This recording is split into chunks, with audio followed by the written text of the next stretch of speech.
बिस्मिल्लाहिर्रहमानिर्रहीम स्टूडेंट्स, आज के लेक्चर में हम बात करेंगे finding maximum number between two variables, जो कि हम पहले बात कर चुके हैं इसके ऊपर। पर उस टाइम पे जब हमने इस कोड को देखा था वो कंपाइल टाइम मेमोरी पे था। अब यहाँ पे हम रन टाइम में वेरिएबल्स क्रिएट करेंगे। रन टाइम में वेरिएबल्स कैसे क्रिएट होते हैं इसको जानने के लिए आप प्रीवियस लेक्चर लाजमी व्यू करें, जहाँ पे हमने न्यू के कीवर्ड को स्टडी किया था। तो रन टाइम वेरिएबल्स को हम यहाँ पे डिस्कस करेंगे। रन टाइम पे किस तरीके से हम वेरिएबल्स बनाएंगे, उनमें इनपुट लेंगे और फिर हम बात करेंगे उसमें से मैक्सिमम वैल्यू फाइंड आउट करने की।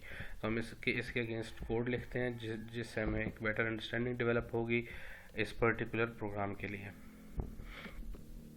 जी, तो स्टूडेंट्स हमारे पास विजुअल स्टूडियो ओपन हो चुका है। हम यहाँ पे कोड लिखने जा रहे हैं। रन टाइम पे मेमोरी डिक्लेयर करने के लिए मैंने चूँकि दो मेमोरीज डिक्लेयर करनी है, तो मैं एक को A1 कह रहा हूँ, एड्रेस 1, और दूसरी को मैं कह रहा हूँ एड्रेस 2 की का डाटा।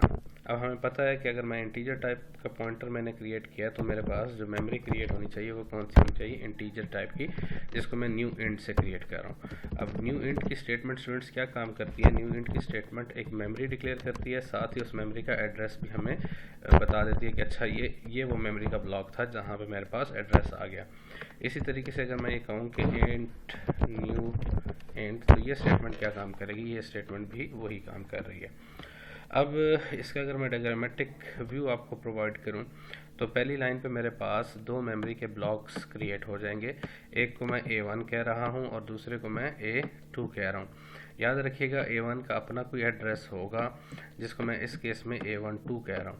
अब A12 एक ऐसा मेमोरी का ब्लॉक है जिसमें मेरे पास वैल्यू नहीं पड़ी हो सकती, जिसमें मेरे पास क्या पड़ा होगा? एड्रेस पड़ा होगा। इसी तरीके से A2 अगर मैं बात करूं तो A2 मेरे पास भी एक ऐसा मेमोरी का ब्लॉक होगा जिसमें मेरे पास वैल्यू नहीं पड़ी होगी, जिसमें मेरे पास क्या पड़ा होगा? एड्रेस पड़ा होगा। अब अगर मैं इस पर्टिकुलर स्टेटमेंट की बात करूं न्यू इंट की, तो ये स्टूडेंट स्टेटमेंट क्या काम करेगी? एक मेमोरी का ब्लॉक क्रिएट करेगी। अब दोनों में मेमोरी का ब्लॉक मेमोरी के ब्लॉक रहे हैं। अब मैं अगर मेमोरी का ब्लॉक कह रहा हूँ C12, अब स्टूडेंट्स A12, B12 और C12 में फ़र्क क्या है? जो A12 की वैल्यू होगी वो कोई एड्रेस होगा इंटीजर टाइप मेमोरी का, जबकि C12 के अंदर डाटा आपका जो होगा वो इंटीजर वैल्यूज़ की फॉर्म में पड़ा होगा। तो ये क्या डिफरेंस क्रिएट कर रहा है? यहाँ पे मैंने कहा ये A12 इस तरीके से पॉइंट आउट कर रहा है, ये मेमोरी ऐसे बन गई। इसी तरीके से अगर मैं अगली मेमोरी को क्रिएट करता हूँ न्यू इंट को, तो न्यू इंट के अगेंस्ट भी मेरे पास एक और मेमोरी क्रिएट होगी जिससे मैं स्टूडेंट्स D12 का नाम दे देता हूँ, और मैं कहता हूँ इसका एड्रेस, यानी न्यू इंट क्या कर रहा है? ये मेमोरी तो क्रिएट कर रहा है, साथ ही यहाँ पे इस एड्रेस को भी भेज देगा। एड्रेस क्या था? D12। तो D12 किस में स्टोर होगा? A2 में। A2 से मुराद B12 में स्टोर होगा। तो ये आपके पास एड्रेस यहाँ पे आ चुका है। अब अगर मैंने इस पर्टिकुलर मेमोरी में इनपुट लेनी है तो इनपुट मैं इस पर्टिकुलर मेमोरी को कैसे एक्सेस करूँगा? इसका कोई नाम नहीं है, पर एड्रेस इसका मेरे पास पड़ा हुआ है A1 के अंदर। इसी तरह इस पर्टिकुलर मेमोरी को एक्सेस करने के लिए इसका एड्रेस मेरे पास पड़ा हुआ है A2 के अंदर। तो इस एड्रेस को ज़रा मैं एक्सेस करता हूँ, देखते हैं कि इस पर्टिकुलर एड्रेस के अंदर क्या स्टेटमेंट या किस तरीके से हम इसके अंदर डाटा स्टोर कर सकेंगे। अब अगर मैं स्टूडेंट लिखता हूँ Cout A1 या Cin A1, तो ये स्टेटमेंट एरर देता है। सॉरी, Cout पे नहीं, Cin, यानी मैं अगर यहाँ पे लिखता हूँ Cin तो ये स्टेटमेंट एरर है। क्यों एरर है? अब Cin A1 का क्या मतलब है? Cin A1 का मतलब है कि आपने इनपुट लेना है A12 के अंदर। तो याद रखिएगा इस पर्टिकुलर ब्लॉक के अंदर जो आपने पॉइंटर बनाया ये मैं इनपुट नहीं ले सकता। सीन की स्टेटमेंट जब भी यूज़ होगी वो कोई ना कोई वैल्यू आप इनपुट करवा रहे होंगे। इसी तरीके से यहाँ पे भी मैं Cin A2 भी नहीं कर सकता।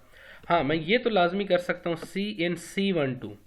अब इस C12 मेमोरी तक पहुँचने के लिए मुझे इसके अंदर के डाटा C12 मेमोरी तक पहुंचने के लिए मुझे फिर भी A1 का इस्तेमाल करना पड़ेगा। अब सिंटैक्स कुछ यूँ है कि अगर मैं यहाँ पे रेफ़र कर देता हूँ स्टैरिक A1, तो इसका मतलब क्या हुआ कि A1 के अंदर जो डाटा है उस मेमोरी की बात हो रही होगी। अगर मैं Cin स्टैरिक A2 लिखता हूँ तो इसका मतलब है A2 के अंदर जो डाटा पड़ा हुआ है, A2 के अंदर कौन सा डाटा पड़ा हुआ है? D12, उस मेमोरी की बात हो रही होगी।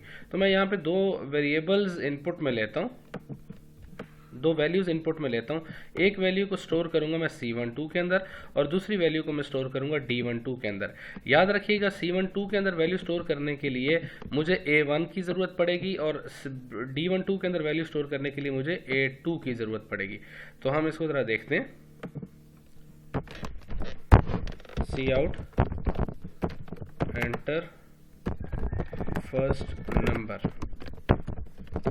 Cin स्टेरिक A1, अगर मैं स्टेरिक नहीं लिखता तो error. Cout enter second number Cin asterisk A2। अब स्टूडेंट अगर मैं इस पर्टिकुलर पोर्शन को देखूं तो ये क्या काम करेगा। स्टेरिक A1 से क्या मुराद है, A1 के पास जिस मेमोरी का डाटा है उस मेमोरी के अंदर इनपुट कर, उसका मतलब C12 के अंदर, C12 यहाँ पे। स्टेरिक A2 से क्या मुराद है, A2 के पास जो एड्रेस है उस एड्रेस में आपने इनपुट करना है। लेट्स से मैंने 7 एंटर कर दिया। अब इन दोनों में से जो मैक्सिमम है उनको मुझे प्रिंट करना है।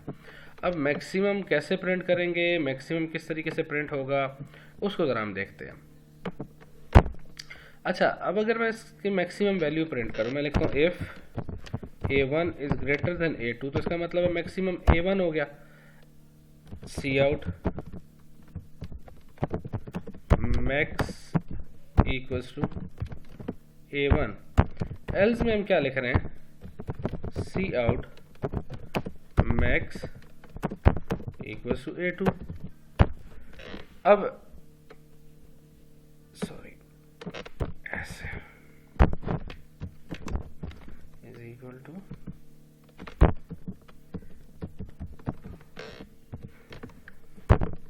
A2 एंडल A1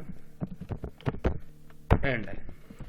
अब ये हमारे पास डाटा आ गया। अब क्या क्वेश्चन ये है कि मुझे कंपेयर करना है इस वैल्यू को 5 और 7 को, जबकि इस पर्टिकुलर केस में 5 और 7 नहीं कंपेयर होगा, इस पर्टिकुलर केस में एड्रेसेस आपस में कंपेयर हो रहे होंगे। तो हम देखते हैं कि ये क्या आपके पास डाटा आता है। इसको ज़रा हम एग्जीक्यूट कर लें। तो इसको एग्जीक्यूट करने से पहले मैं थोड़ा सा इसको चेंज कर रहा हूँ। Inter first number eight address A1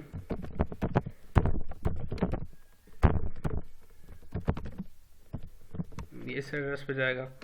इसी तरह second number eight address A2। अब A2 के अंदर जो एड्रेस पड़ा होगा ये एक्चुअली उस नंबर की बात हो रही है। अब ज़रा हम इसको रन करते हैं। तो यहाँ अगर मैं कोई वैल्यू दूंगा, लेट्स से मैंने 5 दे दिया, सेकंड नंबर मैंने एंटर किया 6 था, तो 00B193F0 B193F0। अब ये मैक्सिमम क्या प्रिंट कर रहा है, इसको प्रिंट कर रहा है। अब अगर मैं इसको फिर एग्जीक्यूट करता हूँ तो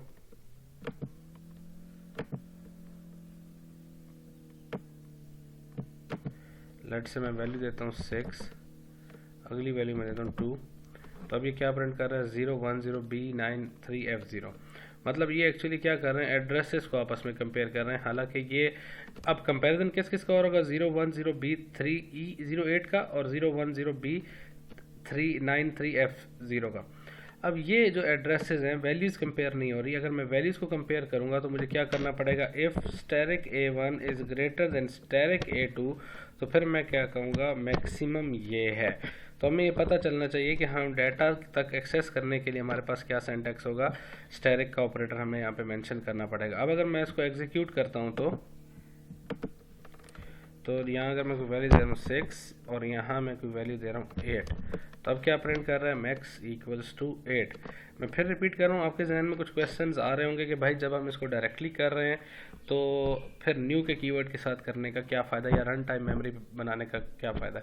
इस लेक्चर में हमने सिर्फ कॉन्सेप्ट गेन किया है, रन टाइम मेमोरी में हमने इनपुट किस तरह करनी है, वैल्यूज किस तरह करनी है, और आने वाले कुछ लेक्चर्स में हम अरिथमेटिक ऑपरेशंस परफॉर्म करेंगे पॉइंटर्स के ऊपर। और फिर आप जब हम अरिथमेटिक ऑपरेशंस परफॉर्म कर लेंगे तो फिर आपको ये बात क्लियर हो जाएगी कि हमारे पास ये डायनामिक मेमोरी या रन टाइम के ऊपर हम मेमोरी की रीज़न क्या है हमारे पास क्रिएट करने की। तो आई होप आपको ये बात समझ आ गई होगी। चलें जी।